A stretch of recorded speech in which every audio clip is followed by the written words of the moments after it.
Pernahkah Anda bertanya, mengapa ribuan orang bersumpah melihat gedung pencakar langit di tengah hutan Kalimantan yang perawan?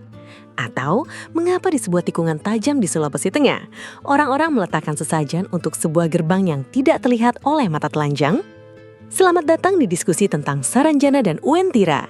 Tapi, lupakan sejenak tentang cerita orang hilang atau mobil mewah yang dipesan makhluk gaib. Hari ini, kita akan melihat dua nama ini bukan sebagai tempat hantu, melainkan sebagai anomali sejarah dan mekanisme pertahanan budaya.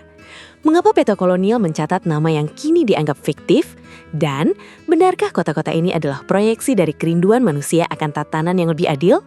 Mari kita bedah sisi lain yang jarang dibicarakan.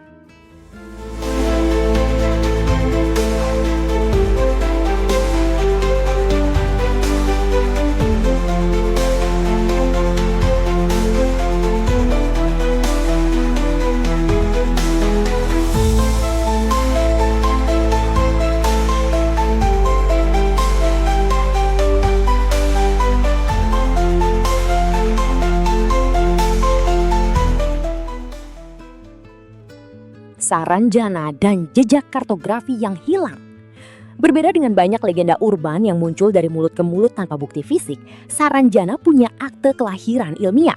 Dalam peta Carte van het Eiland Kalumabang tahun 1845 oleh Salomon Muller, nama Saranjana tertulis jelas di bagian selatan Pulau Laut.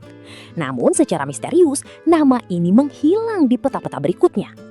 Secara antropologis, hilangnya Saranjana dari peta resmi pemerintah Hindia Belanda bukan berarti kotanya menjadi gaib. Ada teori yang menyebutkan bahwa ini adalah dampak dari perubahan administrasi atau pemusnahan pemukiman akibat konflik lokal atau wabah. Masyarakat lokal yang kehilangan jejak fisik peradaban mereka kemudian mengabadikan memori tersebut dalam bentuk legenda. Dalam ilmu sosiologi, ini disebut sebagai social memory. Ketika sebuah lokasi fisik dihancurkan oleh kolonialisme, masyarakat membangun kota alternatif di alam bawah sadar mereka sebagai bentuk resistensi. Saranjana adalah simbol kemakmuran yang direbut, lalu dikembalikan ke alam mistis agar tak bisa lagi diusik oleh penjajah. Uwentira dan simbolisme ekologi Sulawesi. Berpindah ke Sulawesi Tengah, kita bertemu Uwentira, sering dijuluki sebagai kota kuning. Secara geografis, lokasi yang dianggap sebagai gerbang Uwentira berada di kawasan hutan lindung yang sangat lebat dengan topografi yang ekstrim. Mari kita lihat dari sisi geomitologi.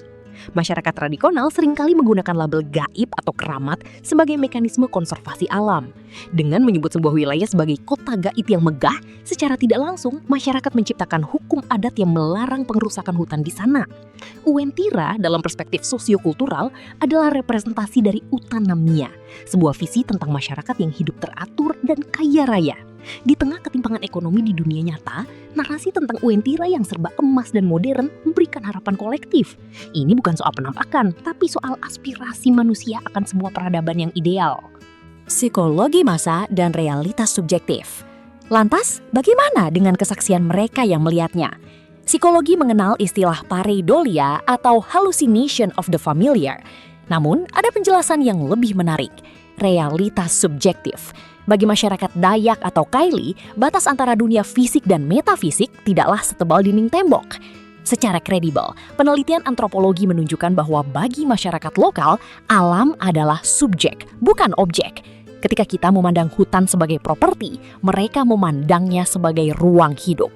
Fenomena Saranjana dan Uwentira adalah pengingat bahwa di balik kemajuan teknologi digital, manusia tetap memiliki ruang kosong di jiwanya yang hanya bisa diisi oleh misteri.